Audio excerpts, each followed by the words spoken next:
Hello everyone, I'm Abdullah Hassan Koshik, lecturer physics, Engineering University, Girls School and College. আজকে আমি শুরু করব একাদশ এবং দ্বাদশ শ্রেণীর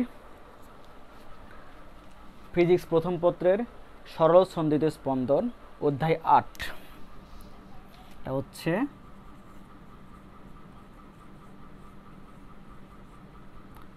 অধ্যায় 8, নাম হচ্ছে সরল সন্ধিত স্পন্দন। ওকে, এটি হচ্ছে আজকে আমার আলোচনার বিষয়। তো এই চ্যাপ্টারটা হচ্ছে তোমাদের অনেক ইম্পর্টেন্ট ইন এ সেন্স যে এই অধ্যায়ে যে কনসেপ্টগুলো সেই কনসেপ্টগুলো তোমার হচ্ছে কাজে লাগে। তুমি যখন সাউন্ড পড়বা বা তুমি যখন ওয়েভ পড়বা তখন এই অধ্যায়ের কনসেপ্টগুলো তোমার কাজে লাগে। তো এই অধ্যায়ে আজকে যে টপিকগুলো শিখবো সেটি হচ্ছে, আমি আগে নাম লিখি। আজকে প্রথমে শিখবো পর্যায়বৃত্ত গতি কাকে বলে। পর্যায়বৃত্ত গতি। 2 নাম্বার হচ্ছে তোমার স্পন্দন গতি। 3 নাম্বার হচ্ছে সরল সন্ধিত স্পন্দন। 4 নাম্বার যে টপিকটা আজকে পড়বো সেটি হচ্ছে তোমার সরল সন্ধিত স্পন্দনের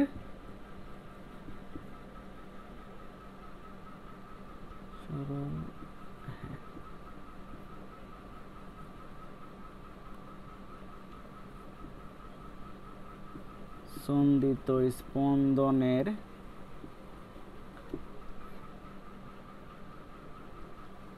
ব্যবকলনীয়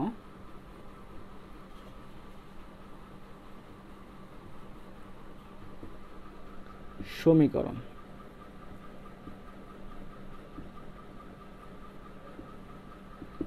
এই হচ্ছে আমার আজকের আলোচনার টপিক। ওকে, তো প্রথমে আমি শুরু করি হচ্ছে পর্যায়বৃত্ত গতি কাকে বলে সেটি দেয়া। পর্যায়বৃত্ত গতি বলতে বুঝাই আমি, দেখো এই জিনিসপত্রগুলো তোমরা হচ্ছে একটু হলে পড়ে আসছো 9 সেটি হচ্ছে, যদি কোনো বস্তুর গতি এমন হয় যেটি তার গতিপথের একটি নির্দিষ্ট বিন্দুকে একই দিক থেকে একই সময় পরপর অতিক্রম করে, তখন সেই বস্তুর গতিকে আমরা বলি হচ্ছে পর্যায়বৃত্ত গতি। খুবই সিম্পল। জিনিসটা হচ্ছে এরকম, যদি মনে করে একটা বৃত্ত, এই বৃত্তের উপর একটা বস্তু তোমার এখান থেকে এম ভরের বস্তু এখান থেকে ঘোরা শুরু করছে। সে ধরো যে এ বিন্দুর নাম দেওয়া হচ্ছে এ বিন্দু। তাহলে এ বিন্দু থেকে এই বস্তুটা তোমার এই পুরো রাস্তা জুড়ে ঘুরে আবার দেখো এই বিন্দুতে আসবে এবং এভাবে তার গতিকে সে রিপিট করতে থাকবে। তাহলে দেখো বারবার একই দিক থেকে তোমার হচ্ছে এই বিন্দুকে তোমার এম ভরের বস্তুটা তোমার অতিক্রম করবে এবং তার যখন এ থেকে শুরু করে আবার এতে যখন আবার ফিরে আসবে তখন যে এই সময় যে লাগবে সেই সময়টাকে বলি হচ্ছে আমি পর্যায়কাল। তাহলে পর্যায়কাল সেটা হচ্ছে যে পর্যায়কাল কাকে বলে, যে তোমার একটা বিন্দু থেকে তুমি যাত্রা শুরু করবা, আবার একই দিক থেকে যখন ওই বিন্দুতে তুমি যখন ফিরে আসবা তখন যে সময় তুমি আগের জায়গায় ফিরে আসবা একই দিক থেকে, তখন সেই সময়টাকে বলবো হচ্ছে আমি পর্যায়কাল। মানে ওই এম ভরের বস্তু তোমার পর্যায়কাল, সে মানে কত পর্যায়ে পরপর তোমার আগের জায়গায় ফিরে আসছে। যেমন একটা এক্সাম্পল দিই, তুমি যখন তোমাদের বাসা সবার বাসায় ঘড়ি আছে, দেয়াল ঘড়িতে দেখবা যে তোমার সেকেন্ডের কাঁটা 3টা আমার কাঁটা থাকে, তোমার ঘন্টার কাঁটা থাকে, মিনিটের কাঁটা থাকে এবং সেকেন্ডের কাঁটা থাকে। সেকেন্ডের কাঁটা কতক্ষণ পরপর আগের জায়গায় ফিরে আসবে, মনে করো এটা সেকেন্ডের কাঁটা, সে মনে করো এখানে 12 থেকে শুরু করছে, সে আবার সম্পূর্ণ ঘুরে আবার 60 সেকেন্ড পরে আগের জায়গায় ফিরে আসছে। তাহলে আমি সেকেন্ডের কাটার হচ্ছে পর্যায়কাল কত বলি আমি 60 সেকেন্ড। কিন্তু কাটা যদি তোমার হচ্ছে এটা যদি ঘন্টার কাটা হয়, তাহলে একটা জিনিস চিন্তা করো, তাহলে ঘন্টার কাটা কি করবে, এখান থেকে শুরু করবে আবার সম্পূর্ণ ঘুরে আগের জায়গায় আসতে তার কত সময় লাগবে। এটা সবাই একটু মাঝে মাঝে ভুল করে, আমি বলি দেখো আমি কথা বলতেছি ঘন্টার কাটা কি হবে। তো ঘন্টার কাটা যদি 12 থেকে শুরু করে আবার আগের জায়গায় ফিরে আসতে তার লাগবে হচ্ছে 12 ঘন্টা। বিষয়টা ক্লিয়ার? তাহলে এই 12 ঘন্টাকে বলতেছি হচ্ছে আমি ওই ঘন্টার কাটার পর্যায়কাল, নট সেকেন্ডের কাটার পর্যায়কাল। সেকেন্ডের কাটার পর্যায়কাল হচ্ছে আমার 60 সেকেন্ড।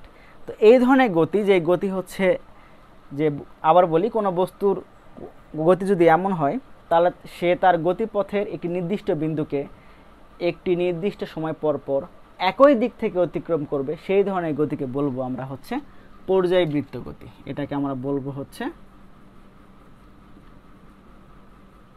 পর্যায়বৃত্ত গতি। আচ্ছা, তারপরে যে টপিকটা হবে আমার বলবো সেটা হচ্ছে স্পন্দন গতি কাকে বলে। তাহলে এরকম পর্যায়বৃত্ত গতির উদাহরণ কি কি হতে পারে তোমার? যেমন পৃথিবী তোমার কি করে, সূর্যকে একটি নির্দিষ্ট সময় পর পর ঘুরে আসে। তাহলে কতদিন পর পর পৃথিবী সূর্যকে কেন্দ্র করে ঘুরে আসে? তোমার 365 দিন পর পর। তাহলে এটা এই 365 দিন টাইমটা হচ্ছে পৃথিবীর জন্য পর্যায়কাল। এখন মঙ্গল গ্রহের পর্যায়কাল কিংবা বুধ গ্রহের পর্যায়কাল হচ্ছে আলাদা হবে, বিষয়টা খুবই সিম্পল।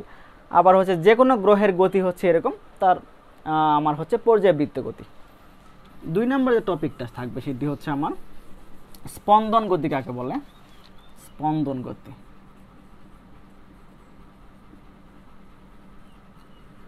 স্পন্দন গতির আমি ব্যাখ্যা করি। সেটা হচ্ছে যে, এই যে পর্যায়কাল আমরা শিখে আসলাম, পর্যায়কাল কাকে বলে? সেটি হচ্ছে যে একটি যে নির্দিষ্ট সময় পর পর একটি বস্তু তার আগের জায়গায় ফিরে আসবে, সেটি তার পর্যায়কাল। তো আমার স্পন্দন গতির সংজ্ঞা হচ্ছে, কোনো বস্তুর গতি যদি এমন হয় সে তার পর্যায়কালের প্রথম অর্ধেক সময় যেদিকে যাবে, বাকি অর্ধেক সময় তার বিপরীত দিকে আসবে, সেই ধরনের গতিকে বলি আমি হচ্ছে স্পন্দন গতি। তাহলে স্পন্দন গতির সংজ্ঞা যদি আমি দিতে চাই, আমি সংজ্ঞাটা আমি দিব এইভাবে যে, যদি কোনো বস্তু তার গতিপথে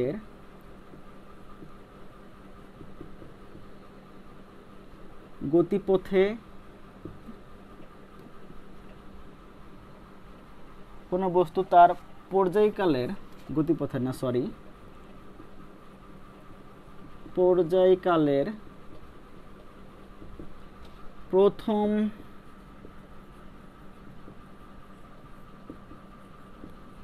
অর্ধেক সময় যেদিকে যাবে, বাকি অর্ধেক সময় যদি তার বিপরীত দিকে যায়,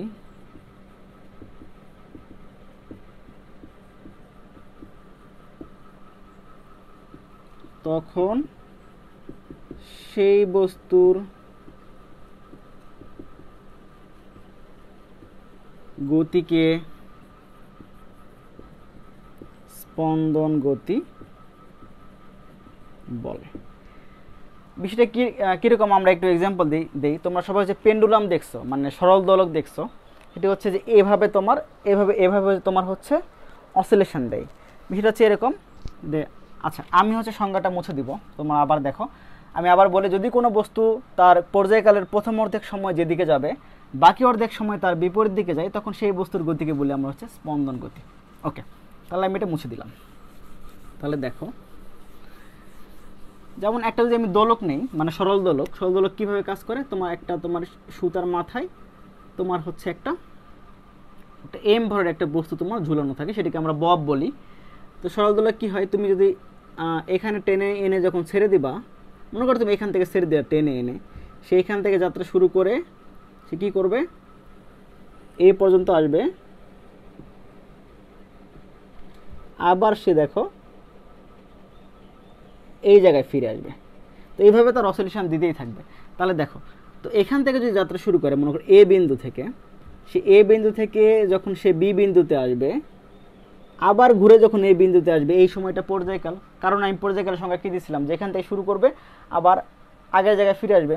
তাহলে এ থেকে শুরু করছে, বিতে গেল, আবার এ থেকে ফিরে আসবে, তখন দেখো এই সময়টা তার পর্যায়কাল। তাহলে এ থেকে বিতে যাবে, বি থেকে আবার এতে আসবে। আমি মনে করলাম এখানে সময় লাগছে তার যদি 10 সেকেন্ড সময় লাগে, তাহলে দেখো, তাহলে এ থেকে বিতে যেতে কত সময় লাগবে? খুবই সিম্পল, 5 সেকেন্ড। আবার বি থেকে এতে আসতে কত সময় লাগবে? এটাও লাগবে আমার 5 সেকেন্ড। তাহলে দেখো, সে তার পর্যায়কালের প্রথম অর্ধেক সময়, মানে প্রথম 5 সেকেন্ড যেদিকে গেল এ থেকে বি, বাকি অর্ধেক সময় মানে পরের 5 সেকেন্ডে সে কোথায় আসছে, বি থেকে এতে আসছে। তাহলে এটা আমার কার গতি হবে? অবশ্যই স্পন্দন গতি হবে। কারণ কি, স্পন্দন গতির সঙ্গে আমি বলেছিলাম যে তার পর্যায়কালের প্রথম অর্ধেক সময় যেদিকে যাবে আর বাকি অর্ধেক সময় তার বিপরীত দিকে যাবে। তাহলে এইখানে বিষয়টাই সেমভাবে সেই বিষয়টাই হচ্ছে আমার। এ থেকে যাত্রা শুরু করছে, বিতে যে আবার এতে ফিরে আসলে তখন সেটা পর্যায়কাল। তো সবসময় যে 10 সেকেন্ড হবে ব্যাপারটা কিন্তু এমন না, জাস্ট আমি এক্সাম্পলের জন্য বোঝানোর জন্য 10 সেকেন্ড ধরে নিছি। তা আমি ধরতে পারি টোটাল সময় লাগছে তার টি, মানে আমি পর্যায়কালের কালকে সবসময় ক্যাপিটাল টি দ্বারা প্রকাশ করি। তাহলে প্রথম অর্ধেক সময় মানে টি বাই এ থেকে বিতে গেছে তার সময় লাগছে টি বাই টু, আবার বি থেকে এতে আসতে সময় লাগছে তার হচ্ছে টি বাই টু। তাহলে এই যে আমার সরল দোলকের গতিটাকে আমরা বলবো হচ্ছে কি গতি? স্পন্দন গতি। স্পন্দন গতি ইংলিশটাও তোমরা এটা জেনে রাখো, সেটা হচ্ছে অসিলেশন। স্পন্দন গতির ইংলিশটা হচ্ছে আমার অসিলেশন। খুবই সিম্পল। ওকে, তাহলে আমি স্পন্দন গতি বুঝলাম। তাহলে আমি কি কি শিখলাম? পর্যায়বৃত্তের গতি শিখলাম আর স্পন্দন গতি শিখলাম। এখন যে টপিকটা শিখবো সেটি হচ্ছে এই চ্যাপ্টারে আমার মুখ্য আলোচ্য বিষয়, সেটি হচ্ছে সরল সন্দিত স্পন্দন। আচ্ছা, আমি এটা মুছে দিলাম। আমার টপিকের নাম হচ্ছে সরল সন্দিত স্পন্দন, বা এটাকে ইংলিশে বলি হচ্ছে আমরা সিম্পল হারমোনিক অসিলেশন। ওকে, এটা বলি আমরা সরল সন্দিত স্পন্দন বা সিম্পল হারমোনিক অসিলেশন। তাহলে এই গতিটা কেমন হবে? এই গতিটা হবে হচ্ছে এরকম। যদি কোনো বস্তুর গতি এমন হয় তার যে কোনো বিন্দুতে ত্বরণ যেটা হবে সেই ত্বরণটা সবসময় একটি নির্দিষ্ট বিন্দু অভিমুখী এবং ওই নির্দিষ্ট বিন্দু থেকে বস্তুর সরণের সমানুপাতিক এবং বিপরীতমুখী যদি হয়, তখন সেই ধরনের গতিকে আমরা বলি হচ্ছে সরল সন্দিত স্পন্দন। আচ্ছা, বিষয়টা হচ্ছে তোমাদের একটু মনে হয় কষ্ট হয়েছে বুঝতে, তো আমি আগে সংজ্ঞাটা লিখি। কোনো বস্তুর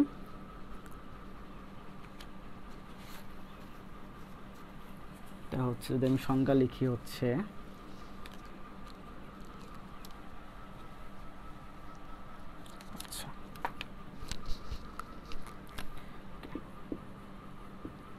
কোনো বস্তুর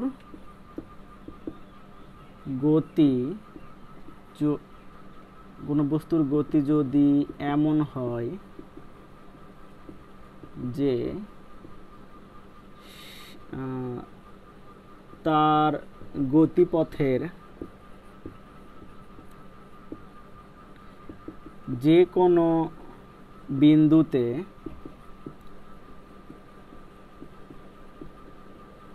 ত্বরণ একটি নির্দিষ্ট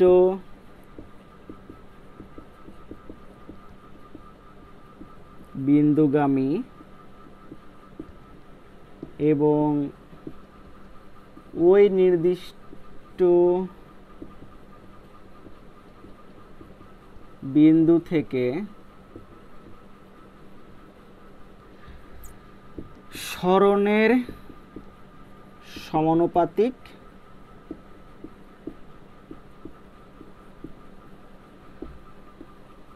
এবং বিপরীতমুখী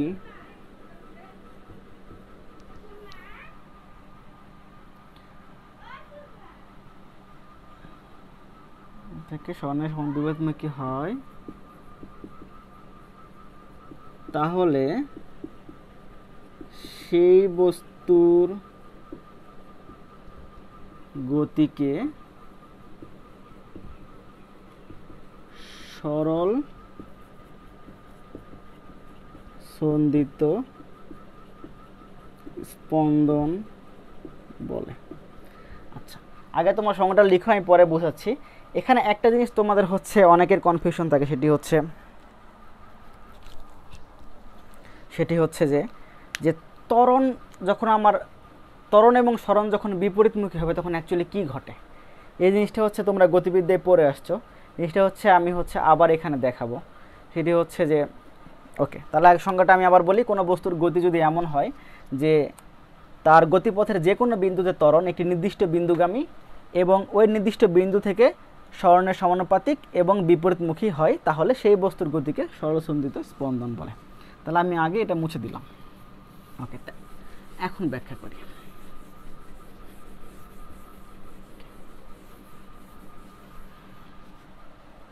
দেখো, তোমার আমি আবার এই সিম্পল একটা পেন্ডুলাম নিলাম, মানে আমার সিম্পল সরল দোলক নিলাম আমি। দেখো, তাহলে দেখো এই বস্তুর গতি কি হবে তোমার, এটা ধরো যে এই গতি কিভাবে তোমার কাজ করে এটা ব্যাখ্যা করি। ধরো যে একটা এম ভরে একটা বস্তু রাখছো, তো এখানে তুমি টেনে তুমি ছেড়ে দিলা, সে কি হবে, এ থেকে শুরু করে আবার বিতে আসবে, আবার বি থেকে শুরু করে আবার এতে আসবে। এখন আমার কোশ্চিন হচ্ছে, সে তো তোমার হচ্ছে এ থেকে শুরু করলো যাত্রা, এ থেকে তো যাত্রা শুরু করার ফলে সে কেন হচ্ছে বিতে যে আবার এখানে ফিরে আসবে? সে তো এদিক দিয়ে চলে, এদিক দিয়ে সে ধরো যে এদিক দিয়ে সে তার গতি সে কন্টিনিউ করে চলে যাইতে পারতো আরও, আবার অথবা এমনও হইতে পারতো এখান থেকে এখানে এসে ধরো যে এদিক দিয়ে গতি তার হচ্ছে, সে কি করতে পারতো, চলে যাইতে পারতো। সে চলে না যায় কি হয়েছে, আবার এই জায়গায় ফিরে আসতেছে। তাহলে বিষয়টা হচ্ছে আমরা যেভাবে চিন্তা করি বিষয়টা আসলে এরকম না। তাহলে এটা তখনই হবে যখন ত্বরণটা হচ্ছে একটি নির্দিষ্ট বিন্দুগামী হবে। মানে আমি ধরলাম যে এই বস্তুর ত্বরণ হচ্ছে এ ত্বরণ, বস্তুর ত্বরণ যদি আমার এ হয়, এ ত্বরণটা দেখো এই যে এই বিন্দুটাকে বলি হচ্ছে আমরা, যেখানে তুমি প্রথমে ঝুলে রাখছিলে সেটাকে বলি বস্তুর সাম্যাবস্থা, তাহলে এটাকে তুমি ও দ্বারা প্রকাশ করো। তাহলে বস্তুর ত্বরণ সবসময় হবে হচ্ছে সাম্যাবস্থার অভিমুখী। তুমি যখন এদিকে দিবা তখন ত্বরণের দিকে মানে কি, বেগের পরিবর্তনের দিকে, সে তার কি হবে, ওই দিকে আর যাবে না, সে একটা জায়গায় থেমে আবার ফিরে আসবে, এই ও বিন্দুর দিকে আসার চেষ্টা করবে, কারণ সবসময় ত্বরণটা হবে ও বিন্দুগামী। আবার যখন এখানে আসবে তখন সে এখানে থেমে যাওয়ার কথা ছিল, কিন্তু থামবে না, কেন, এই বস্তুর একটা গতি আছে, তার গতি থাকলে কি থাকে, গতি জড়তা থাকে, সেই গতি জড়তার জন্য আবার এখানে ফিরে আসবে। আবার যখন এখানে আসবে তখন সেটা কি হবে, সে আবার তার ত্বরণ যেহেতু আমার ও বিন্দুগামী, সে এই ত্বরণ তখন ফিল করে আবার হচ্ছে ও বিন্দুতে ফিরে আসবে। তাহলে তার এভাবে তার গতিটা আমার কন্টিনিউ হতে থাকবে। তো আমি এখানে একটা জিনিস ধরে নিচ্ছি, সেটি হচ্ছে এখানে কোনো ঘর্ষণ নাই, মানে ঘর্ষণ না বা বাতাসের বাধা নাই। মানে তুমি যদি বাতাসের বাধা বা ঘর্ষণ না থাকে বা গ্র্যাভিটির প্রভাব না থাকে, তুমি যখন বস্তুকে যখন ছেড়ে দেবা তখন সেভাবে দুলতেই থাকবে এভাবে। ওকে, এখন আমি যে কথাটা বলছিলাম সেটি হচ্ছে এই ত্বরণটা হবে হচ্ছে একটা নির্দিষ্ট বিন্দু থেকে, সেই নির্দিষ্ট বিন্দুটা কি, আমার এই সাম্যাবস্থা ও। তাহলে আমি নির্দিষ্ট বিন্দু বলতে বুঝাইতেছি যেখানে বস্তু প্রথমে তুমি ঝুলে রেখে স্থির রাখবা, সেটা হচ্ছে নির্দিষ্ট বিন্দু। তাহলে এই ও থেকে তুমি যেখানে যাও, মনে করো এখানে বস্তুটা আসছে, তাহলে ওই বিন্দুতে ত্বরণ হবে হচ্ছে তোমার সরণের সমানুপাতিক এক্স এবং বিপরীতমুখী। যদি বিপরীতমুখী না হয় তাহলে সেটা তো চলে যেতেই থাকতো, তাহলে সে আবার আগের জায়গায় ফিরে আসতো না। তাহলে এটাই হচ্ছে আমি বুঝাইছি, এটাকে আমি বুঝাইছি হচ্ছে সরল সন্ধিত স্পন্দনের সংজ্ঞা। সেটি হচ্ছে যে বস্তুর ত্বরণ একটি নির্দিষ্ট বিন্দু থেকে আমার সরণের সমানুপাতিক এবং সরণের বিপরীতমুখী, এটি হচ্ছে আমার সরল সন্ধিত স্পন্দনের হচ্ছে ব্যাখ্যা। তাহলে বিষয়টা আবার বোঝার চেষ্টা করো, কেন আমার এখান থেকে বস্তু আমি টেনে ছেড়ে দিলাম, সেখানে যে আবার এখানে আবার কেন এভাবে অসিলেশন দেবে, কারণ তার ত্বরণ সবসময় হচ্ছে ও বিন্দুগামী। এখন তোমরা কোশ্চেন করতে পারো, স্যার এটা যদি ও বিন্দুগামী হয় তাহলে ওতে এসে কেন থামবে না? থামতে তো পারে। ওকে, ভেরি গুড কোশ্চেন। ও তো সে থামতো, কিন্তু থামবে না, কারণ কি, তার একটা গতি জড়তা আছে। আমরা গতি জড়তার জন্য কি হয়, আমরা এটা তোমরা জানো যে যখন আমরা বাসে বাস যখন রানিং থাকে, যখন আমরা বাস যখন স্টপ করে তখন আমি পেছন দিকে হেলে পড়ে যাই, কারণ কি, গতি জড়তার জন্য। যদি আমার সিট না থাকতো তাহলে আমি পেছন দিকে উল্টে পড়ে যাইতাম। ওকে, বিষয়টা সেমভাবে এরকম, আমার এ বি থেকে যাত্রা শুরু করে ওতে সে বস্তুটা থামতে পারতো, কিন্তু থামবে না, কেন, তার গতি জড়তার জন্য একটা নির্দিষ্ট বিন্দুতে উঠবে। আবার যখন এই বিন্দুতে উঠবে তখন তার ত্বরণ হবে আবার ও বিন্দুগামী, কারণ আমি সংজ্ঞাতে বলেছিলাম ত্বরণ হবে সবসময় নির্দিষ্ট বিন্দুগামী। এই ক্ষেত্রে সেই নির্দিষ্ট বিন্দুটা হচ্ছে ও, মানে সাম্যাবস্থা, মানে এটাকে বলতেছি আমি সাম্যাবস্থা, মানে বস্তু যখন স্থির আছে সাম্যাবস্থা বলতেছি দোলকের।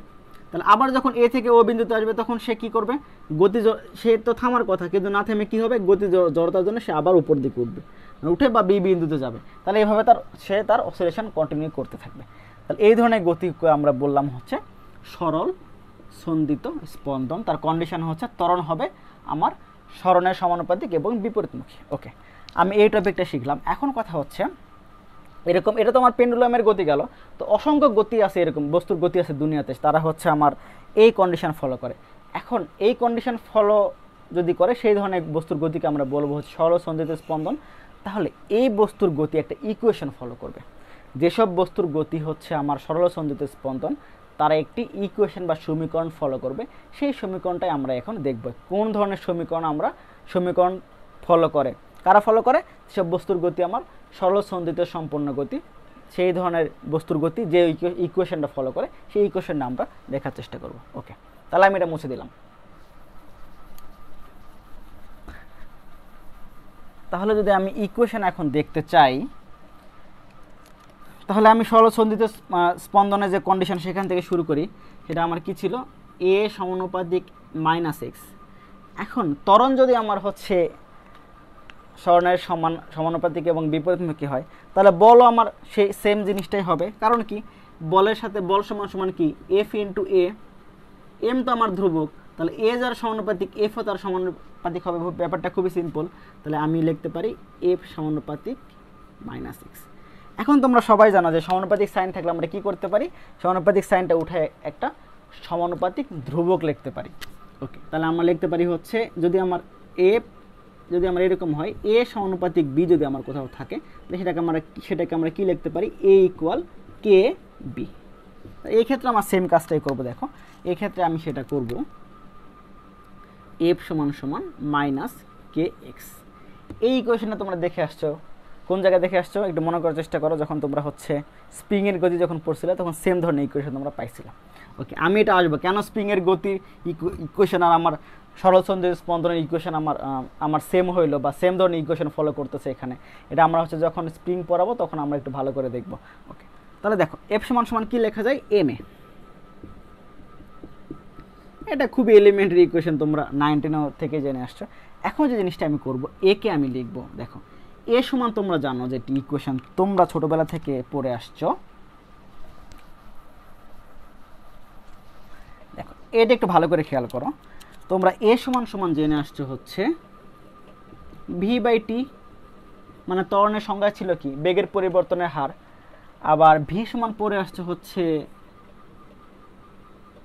h/t। ঠিক আছে, এগুলো তোমরা হচ্ছে পড়ে আসছো। তো এই জিনিসটা হচ্ছে 9-10 ছিল। তো ইন্টারে উঠে যেটা তোমরা শিখছো, আমরা ভি এবং ত্বরণকে তোমরা হচ্ছে আমরা ডিফারেন্সিয়েশনের মাধ্যমে প্রকাশ করতে পারি, বা হচ্ছে ব্যবকলনীয় যে অপারেটর তার মাধ্যমে প্রকাশ করতে পারি। এখন ব্যবকলনীয় অপারেটর বলতে আমি বুঝাইতেছি, দেখো তোমরা এটা হচ্ছে ডিফারেন্সিয়েশনে পড়ছো, বা যখন তোমরা গতিবিদ্যা পড়েছিলে তখন পড়ছো। সেটি হচ্ছে কোনো কিছুর পরিবর্তনকে আমরা লিখতে পারি হচ্ছে ddx। এটি একটি নোটেশন। এই ddxটা হচ্ছে একটা অপারেটর। এই অপারেটর দ্বারা বোঝাই হচ্ছে এক্স এর সাপেক্ষে কোনো কিছুর পরিবর্তন। জিনিসটা হচ্ছে এরকম, যদি আমি লিখি হচ্ছে ddx অফ y, এই কথার মানে হচ্ছে এক্স এর সাথে ওয়াই কিভাবে পরিবর্তন হবে সেটি তুমি এইভাবে প্রকাশ করতে পারো। এখন দেখো, তাহলে বেগটা আমার কি? বেগটা হচ্ছে আমার কার সাথে পরিবর্তন হয়েছে? সময়ের সাথে কার পরিবর্তন হয়েছে? দূরত্বের পরিবর্তন হয়েছে। তাহলে আমি নিচে এটা মুছে দেই। তাহলে বেগ এবং ত্বরণ দুটোই কার সাথে পরিবর্তন হয়েছে? আমার সময়ের সাথে পরিবর্তন হয়েছে। সময়ের সাথে পরিবর্তনকে তাহলে আমি কিভাবে লিখব? দেখো, আমি লিখব হচ্ছে ddT। তাহলে ddT একটা অপারেটর, সেটা যখন কার উপর অ্যাপ্লাই হবে তখন সেটা কি বুঝাবে? ওই জিনিসটা সময়ের সাথে কিভাবে পরিবর্তন হচ্ছে সেটি বুঝাবে। তাহলে এখন দেখো, ইন্টারেস্টিং পয়েন্ট হচ্ছে, তো প্রথমে আমি এটা লিখি ভি সমান হচ্ছে h/t। তাহলে ভিকে আমরা কি লিখতে পারি? সময়ের সাথে হচ্ছে দূরত্বের পরিবর্তন। তাহলে কি লিখতে পারি? ddt of s। আচ্ছা, এখন আমি s না লিখে সেখানে সবসময় হচ্ছে লিখবো x। কি লিখবো? x লেখো বা s লেখো, তোমার একই কথা। তো x তোমাদের বইয়ে আছে, এজন্য আমি x লিখবো। ddt অফ x দ্বারা কি বোঝাই? তাহলে সময়ের সাথে দূরত্বের পরিবর্তন। তাহলে এটা আমার বেগ। ওকে, ফাইন। তাহলে আমি ত্বরণকে কি লিখতে পারবো? সময়ের সাথে কার পরিবর্তন? বেগের পরিবর্তন। তাহলে ddT অফ ভি, এই জিনিসটা লিখতে পারবো। তাহলে ভির মানটা আমি বসাই দিই। ভি কার সাপেক্ষে পরিবর্তন ছিল? সময়ের সাথে দূরত্বের পরিবর্তন। তাহলে ddT অফ এক্স, এটা আমি লিখলাম। তাহলে দেখো এই জিনিসটা দ্বারা কি বোঝায়, এটা দ্বারা বোঝাই হচ্ছে ত্বরণ হচ্ছে এলএন বোঝাই হচ্ছে সময়ের সাথে বেগের পরিবর্তন ত্বরণ। তাহলে সময়ের সাথে দূরত্বের দুইবার পরিবর্তন হলে সেটি হচ্ছে হবে আমার ত্বরণ পাবো। কারণ কি, এই যে তোমার সময়ের সাথে যে আমার বেগের পরিবর্তন, বেগটা আবার কার সাথে পরিবর্তন, সময়ের সাথে দূরত্বের পরিবর্তন।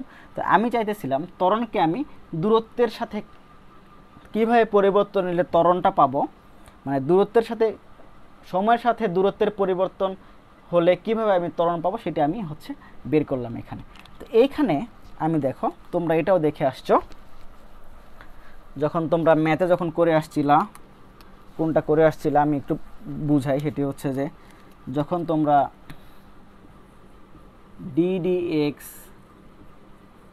ddx অফ ওয়াই এরকম কোনো কিছু লিখছিলাম, মানে হচ্ছে আগে এক্স এর সাপেক্ষে ওয়াই এর পরিবর্তন নিব, এই পরিবর্তনটা নিয়ে যেটা পাবো সেটাকে আবার এক্স এর সাপেক্ষে পরিবর্তন। বিষয়টা এরকম যে ddx অফ ওয়াই যদি আমার ওয়াই প্রাইম হয় তাহলে এটা কি হবে, ওই পরিবর্তনটাকে আবার আমি এক্স এর সাপেক্ষে পরিবর্তন হিসাবে লিখতে পারবো, কারণ এই মানটা পেলাম হচ্ছে ওয়াই প্রাইম। তো এটাকে যদি একসাথে যদি আমি লিখতে চাই, একসাথে লিখি হচ্ছে আমরা এইভাবে, দেখো এটা বারবার তো আমি আর অনেকবার যদি আমার 10 বার পরিবর্তন বলে তাহলে আমি 10 বার তো আর হচ্ছে এরকম লিখতে পারবো না, ddx আবার ddx এভাবে কতবার, একবার দুইবার হয়েছে, তাহলে এখানে এরকমভাবে হবে, আবার লাস্টেরটা হবে হচ্ছে ddx অফ ওয়াই। তাহলে যদি 10 বার পরিবর্তন বলছি, একবার পরিবর্তন, দুইবার, তিনবার, তাহলে মাঝখানে আরও 7 বার হচ্ছে আমার কি লিখতে হবে, এই ddx লিখতে হবে। তো এটা তো ধরো যে তোমার যদি আবার বলে 100 বার পরিবর্তন, তাহলে তুমি 100 বার ddx তো আর লিখবা না, তাহলে সেটাকে আমরা একটা শর্ট নোটেশন লিখি। সেটি হচ্ছে শর্ট নোটেশনটা হচ্ছে যখন দুইবার পরিবর্তন হয় তাকে আমরা বুঝাই হচ্ছে ডি স্কোয়ার dx স্কোয়ার। এই নোটেশন দ্বারা বোঝাই হচ্ছে দুইবার পরিবর্তন। এটা কিন্তু মাথায় রাখো, এটা মানে কিন্তু এই যে এক্স এর উপর স্কোয়ার মানে তুমি দূরত্ব 2 মিটার, তাহলে এখানে 2 স্কোয়ার মানে 4, কিন্তু ব্যাপারটা এমন না। এই পুরোটা মিলেই হচ্ছে আমাকে বোঝায় যে কোনো কিছু এক্স এর সাপেক্ষে যখন দুইবার পরিবর্তন হবে তখন আমরা এইভাবে আমি প্রকাশ করব। তাহলে যদি আমি এখানে যদি আমি ওয়াই লিখি তাহলে বুঝাবো হচ্ছে এক্স এর সাপেক্ষে ওয়াই এর দুইবার পরিবর্তন হলে কি হবে, মানে একবার পরিবর্তন নিব, নিয়ে দুইবার পরিবর্তন হলে কি হবে সেটাকে আমরা এইভাবে লিখি। যদি হচ্ছে বলে যে এক্স এর সাপেক্ষে ওয়াই 100 বার পরিবর্তন হচ্ছে তাহলে কীভাবে লিখবো, d100 dx 100 এটা ওয়াই।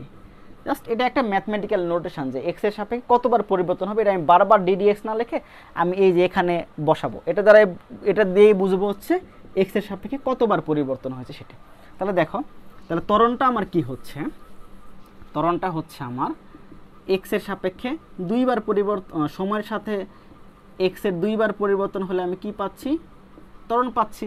তাহলে এটাকে আমি যদি শর্ট নোটেশন লিখতে চাই তাহলে আমি কীভাবে লিখবো, D square dt square into x. তাহলে এটা দ্বারা কি বুঝাই, সময়ের সাথে আমার দূরত্ব যখন দুইবার পরিবর্তন নেব তখন তুমি ত্বরণ পাবা, এই মানটা আমি এখানে বসাবো। তাহলে আমি বসাবো হচ্ছে M equal D square X by D, T square equal minus K X, তারপর আমি যেটা করবো এই মাইনাস কে এক্সটা এই পার নিয়ে আসবো, প্লাস কে এক্স ইকুয়াল 0। তাহলে দেখো আমি মোটামুটি পেয়ে গেছি ইকুয়েশনটা, বাট এখানে ছোট্ট একটা আমার কি বলে মডারেশন একটু করবো আর কি, এখানে মডারেট করব। সেটি হচ্ছে যে আমরা এই এম দ্বারা আমি ভাগ করে দেব, এম দ্বারা যদি ভাগ করে দিই তাহলে কি পাবো, D square X by DT square plus K by M into X equal 0। তাহলে এখানে আর ছোট্ট একটু জিনিস চেঞ্জ করবো, সেটি হচ্ছে আমি ওমেগা স্কোয়ার সমান লিখবো হচ্ছে K by M, K by এমকে লিখবো হচ্ছে ওমেগা স্কোয়ার। ওমেগা কী ছিল তোমরা মনে করো, ওমেগা ছিল হচ্ছে আমার কৌণিক বেগ, এক্ষেত্রে আমি ওমেগাকে বলবো যে কৌণিক কম্পাঙ্ক, সেই ওমেগা। আচ্ছা, ইন্টারেস্টিং পয়েন্ট হচ্ছে কেন ওমেগা স্কোয়ার সমান আমি কে বাই এমকে কেন ওমেগা স্কোয়ার লিখবো, হোয়াই নট ওমেগা অথবা ওমেগা কিউব, কেন ওমেগা অথবা ওমেগা কিউব অথবা এনিথিং এলস, আমি যে কোনো কিছু লিখতে পারতাম, আমি এটাকে তোমার কৌণিক ত্বরণ হিসেবে লিখতে পারতাম না। আমি হচ্ছে তোমরা মনে করতে পারো স্যার আপনাদের যে কোনো কিছু লিখতে পারতেন, এখানে কেন আপনি ওমেগা স্কোয়ার লিখলেন। দেখো এই কোশ্চেনটা, আচ্ছা কোশ্চেনটা আবার বলি, আমি কে বাই এমকে লিখলাম ওমেগা স্কোয়ার, কেন কে বাই এম সমান ওমেগা স্কোয়ার লিখতাম, আমি অনেক কিছুই সমান কে বাই এম সমান অনেক কিছুই লিখতে পারি, ফিজিক্সে তো অনেক ধরনের কোয়ান্টিটি আছে। এখন কে বাই এমকে তো আমি এই কে বাই এমকে তো আমি এটাও লিখতে পারতাম, কে বাই এমকে হচ্ছে আমি তো ধরো যে লাইক কি লিখতে পারতাম, জড়তার ভ্রামক হিসাবেও লিখতে পারতাম। মানে কেনই ওমেগা স্কোয়ার হিসেবে লিখলাম সেটি হচ্ছে একটি কোশ্চেন। তাহলে এটি একটি হোমওয়ার্ক থাক, কেন কে বাই এম সমান ওমেগা স্কোয়ার আমি লিখবো, এটি হচ্ছে আমার একটা হোমওয়ার্ক। কেন শুধু ওমেগা স্কোয়ারই হবে এটা হচ্ছে ইম্পর্টেন্ট, অন্য কিছু কিন্তু হবে না। কেনই ওমেগা স্কোয়ার হবে সেটা তোমরা একটু বাসায় চিন্তা করে আমাকে বলবা, বা নেক্সট ক্লাসের আগে হয়তো বা কমেন্টও করতে পারো। তাহলে আমি যদি এই ওমেগা কে বাই এম এর মান ওমেগা স্কোয়ার ওখানে বসাই দিই, তাহলে পাবো হচ্ছে D square X by DT square plus omega square X equal 0। এটি হচ্ছে আমার সরল সন্ধিত স্পন্দনের ব্যবকলনীয় সমীকরণ। কেন ব্যবকলনীয় সমীকরণ আমি বলতেছি এটাকে, আমি ব্যবকলনীয় সমীকরণ বলতেছি একটা কারণে, কারণ হচ্ছে এখানে আমার ব্যবকলনীয় অপারেটর আছে বা এখানে ডিফারেন্সিয়েশন অপারেটর আছে। কারণ এই জিনিসটাকে আমরা বলি কোনো কিছুর পরিবর্তন যখন এভাবে লিখবো মানে তখন আমরা সেটাকে বলি হচ্ছে ব্যবকলন। ম্যাথে এই জিনিসটা তোমরা দেখবে বইয়ে আছে, মানে হারমেতে তোমাদের অধ্যায় 9 অধ্যায় আছে যে ব্যবকলন, এটা ডিডি এক্স বা অনেক কিছু এক্সের সাপেক্ষে পরিবর্তন হলে ডিডি এক্স, বা যদি আমার বলে যে তোমার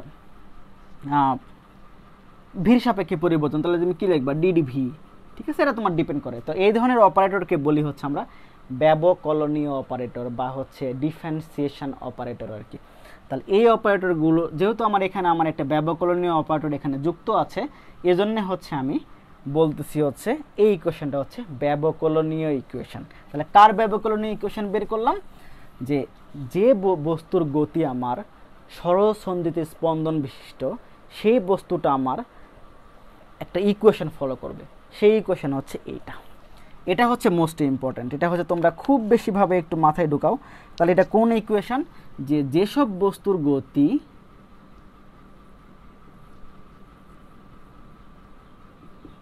ওমেগা স্কোয়ার এক্স ইকুয়াল 0, হোয়ার ওমেগা সমান সমান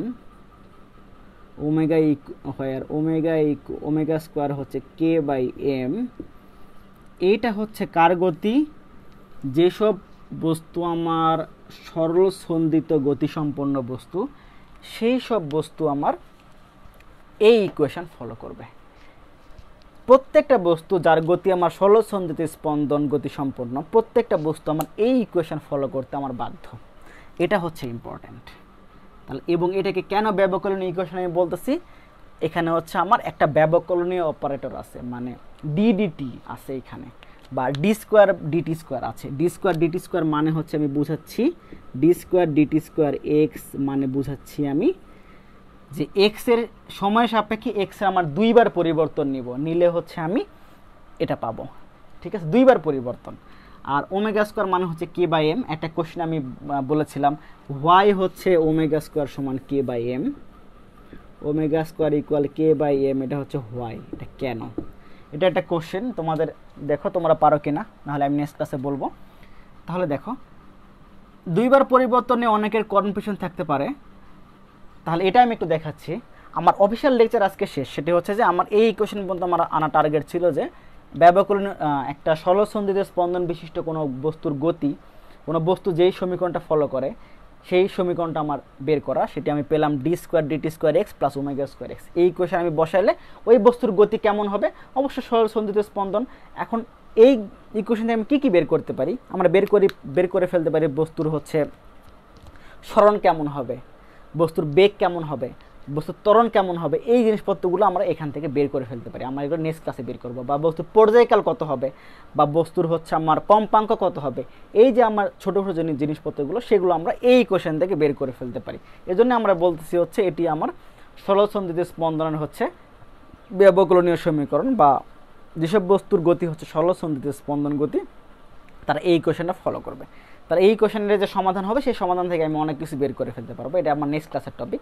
আজকে ছোট্ট একটা জিনিস দেখাই, সেটি হচ্ছে যে এক্স এর সাপেক্ষে সময় সাপেক্ষে এক্স এর যে দুইবার পরিবর্তন, এটি আসলে আমরা কিভাবে আমরা বলতে পারি, বা আসলে ম্যাথমেটিক্যালি আমরা কিভাবে কাজ করতে পারি, সেই ইকুয়েশন এই জিনিসটা আমরা একটু দেখবো, দেখে আমরা টপিক শেষ করে দেবো। তাহলে আমি এটা মুছে দিলাম। ওকে, তাহলে এই জিনিসটা কি ছিল, আচ্ছা এটা হচ্ছে আমি লিখে দিই সবার সুবিধার জন্য, এটা হচ্ছে সরল সন্ধিত গতি সম্পন্ন বস্তুর ব্যবকলনীয় সমীকরণ। ওকে, এটা হচ্ছে আমার এই ইকুয়েশনটা। ওকে ওকে, ভেরি গুড। সবাই আশা করি বুঝছো। তো আমরা ছোট্ট একটা ম্যাথ করে আমি শেষ করে দিব। দেখো, তো আমরা যখন ডিফারেনশিয়েশন তোমরা পড়ছিলা আর ম্যাথে, তখন একটা ফর্মুলা তোমরা জেনে আসছো, সেটি হচ্ছে দেখো ddx x two the power n, এটা মানে ছিল হচ্ছে n x two the power n minus 1। সেটা খুবই সিম্পল। যদি আমার এরকম হয় ddx x টু দি পাওয়ার তোমার 5,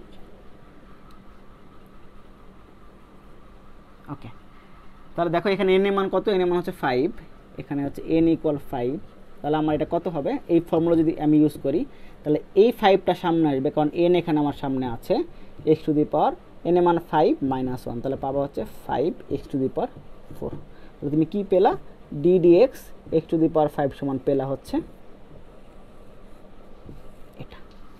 ওকে, তাহলে দেখো এখন শুধু x না, যদি এখানে t হয় তো এরকম হয় যে like ddt t two the power n, যদি এরকম হয় দেখো তাহলে কত হবে, n t two the power n minus 1।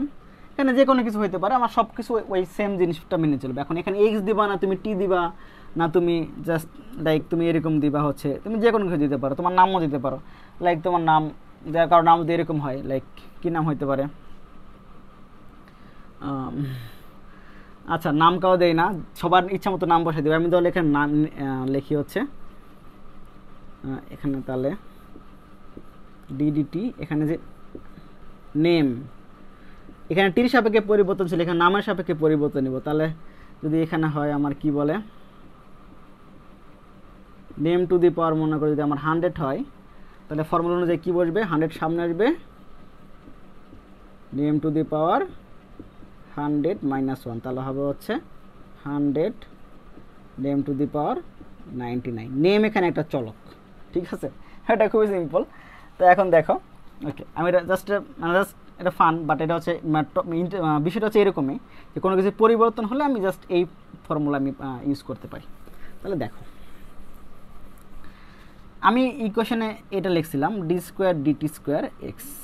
তাহলে দেখো, তাহলে আমাকে ফার্স্টে যেটা জানতে হবে, এক্সকে আমার টির মাধ্যমে কোনো একটা প্রকাশ করা থাকতে হবে। লাইক বিষয়টা এমন হইতে পারে, আচ্ছা এই পার্টটাই মুছে দিলাম, বিষয়টা এমন হইতে পারে যদি আমার এক্স সমান এমন হয়, এক্স সমান যদি হয় আমার T to the power 4 minus T square, এটা আমার দেওয়া আছে। তাহলে আমি এটা বের করতে চাই, তাহলে আমি এখানে মানটা বসাই দিই, D square DT square T to the power 4 minus T square. আচ্ছা শুধু টি টু দি পাওয়ার 4 নিয়ে একদমই কাজ করা। ওকে, তাহলে দেখো এটা মানে কত, দুইবার পরিবর্তন। এটাকে আমি কীভাবে লিখি, আগে ডিডিটি থাকবে, তাহলে DDT T to the power 4 এটা থাকবে। তাহলে এটা কোন ফর্মুলা, আমার এটা কোন ফর্মুলা ইউজ করে আমি করতে পারবো, ওই যে আমার DDT of T to the power N হবে হচ্ছে N T to the power N minus 1। তাহলে কত হবে বলো তো, এটা তো আমার থাকবে, এটা কাজ আমি পরে করব। 4 সামনে আসবে, টি টু দি পাওয়ার 4 মাইনাস 1 হচ্ছে 3, এটা। তারপরে কি করব, এখন এটা কাজ শেষ, এখন এটার কাজ আবার সেমভাবে পরিবর্তন বের করব। তো একটা ফর্মুলা তোমরা শিখে আসছো, যদি আমার হচ্ছে ধ্রুবক গুণ আকারে থাকে কারো সাথে, মানে চলকের সাথে যদি ধ্রুবক গুণ আকারে থাকে, তাহলে আমার যেটা হবে ফার্স্টে এই ধ্রুবকটা বাইরে চলে আসবে, তার আমার বাইরে চলে আসবে, তখন আমার হচ্ছে এটার আমি পরিবর্তন বের করব। কারণ ধ্রুবকের তো কোনো পরিবর্তন নেই, তো ধ্রুবক না আমি মানে কনস্ট্যান্ট না। তো এই ক্ষেত্রে কী হবে আমার, দেখো এখানে আমার 4টা বাইরে চলে আসবে, আমি কার পরিবর্তন করব, ডিডিটি টি কিউব। দেখো তাহলে দেখো এটা কী হবে, তোমার নিজেরাই বলে ফেলতে পারবা কী হবে এটি। সেটি হচ্ছে দেখো এই 3 সামনে আসবে, এই ফর্মুলা অনুযায়ী 3 সামনে আসবে, তাহলে কত হবে আমার, আমি যদি এইখানে লিখতে চাই তাহলে আমার 4, এটা 4 তো আগে থেকে ছিল, এখন 3 সামনে আসবে, টি টু দি পাওয়ার কত হবে 3 মাইনাস 1, তাহলে কত হবে 3 4 12 টি স্কোয়ার। তাহলে আমি কি পেলাম, আমি পেলাম হচ্ছে D square DT square T to the power 4 পেলাম হচ্ছে 12 টি স্কোয়ার, এটা হচ্ছে আমি পেলাম। ওকে ভেরি গুড, এটা হচ্ছে আমার ব্যবকলনীয় সমীকরণের এই জিনিসটা তুমি কিভাবে হ্যান্ডেল করবে সেটা হচ্ছে তোমাকে দেখালাম। ফার্স্টে যেটা আবার বলি, যেটা তোমাকে মাথায় রাখতে হবে, এই ডি, আমার তো এখানে টি ছিল না, ফার্স্টে ছিল হচ্ছে ডি স্কোয়ার ডিটি স্কোয়ার, এখানে ছিল এক্স। তো দেখো এখানে আমার টি আমার চলক, মানে টি আমার হচ্ছে স্বাধীন চলক, মানে টির সাপেক্ষে এক্স কেমনে পরিবর্তন হবে সেটি আমি বের করতে চাই। তাহলে এক্সকে আমাকে আগে টির মাধ্যমে প্রকাশ করা থাকতে হবে, না হলে আমি এগুলো ইউজ করতে পারবো না। তাহলে এক্সকে আমি টির মাধ্যমে প্রকাশ করে ফেলছি, এজন্য হচ্ছে আমি এই ম্যাথটা আমি সলভ করতে পারছি। ওকে, কারণ এই ক্ষেত্রে আমার টি টু দি পাওয়ার 4 দেওয়া ছিল, আমি এখানে বসালাম, দুইবার পরিবর্তন নিলাম, কীভাবে দুইবার পরিবর্তনে কীভাবে 12 টি স্কোয়ার আসছে আমি হচ্ছে মানে দেখাই ফেললাম। ওকে ফাইন, তাহলে আমি এটা মুছে দিলাম। তাহলে আশা করি আজকের জিনিসটা বুঝছো। তো নেক্সট ক্লাসে হচ্ছে আমি কিভাবে ওই ইকুয়েশনের সলিউশন বের করতে হয়, আর সলিউশন ইউজ করে কীভাবে সরলসন্ধিত গতি সম্পূর্ণ বস্তুর তোমার পজিশন বের করতে হয় বা ভেলোসিটি বের করতে হয় বা হচ্ছে সেগুলো হচ্ছে আমি নেক্সট ক্লাসে হচ্ছে দেখাবো। তো আমার আবার বলি, মেন ইকুয়েশন এটা বের করছিলাম, D square X DT square plus omega square ছিল হচ্ছে ওমেগা স্কোয়ার এক্স ইকুয়াল 0 ছিল, এটা ছিল আমার ব্যবকলনীয় ইকুয়েশন। আর এখানে ছিল হচ্ছে হোয়ার ওমেগা স্কোয়ার ছিল হচ্ছে কে বাই এম। ঠিক আছে, কে কোন জায়গা থেকে আসছে, কে হচ্ছে আমার এই যেটা ছিল আমার এফ সমান সমান ইকুয়েশনের কন্ডিশন ছিল কে এক্স, আর আরেকটা ছিল হচ্ছে এ সমানুপাতিক ছিল মাইনাস এক্স।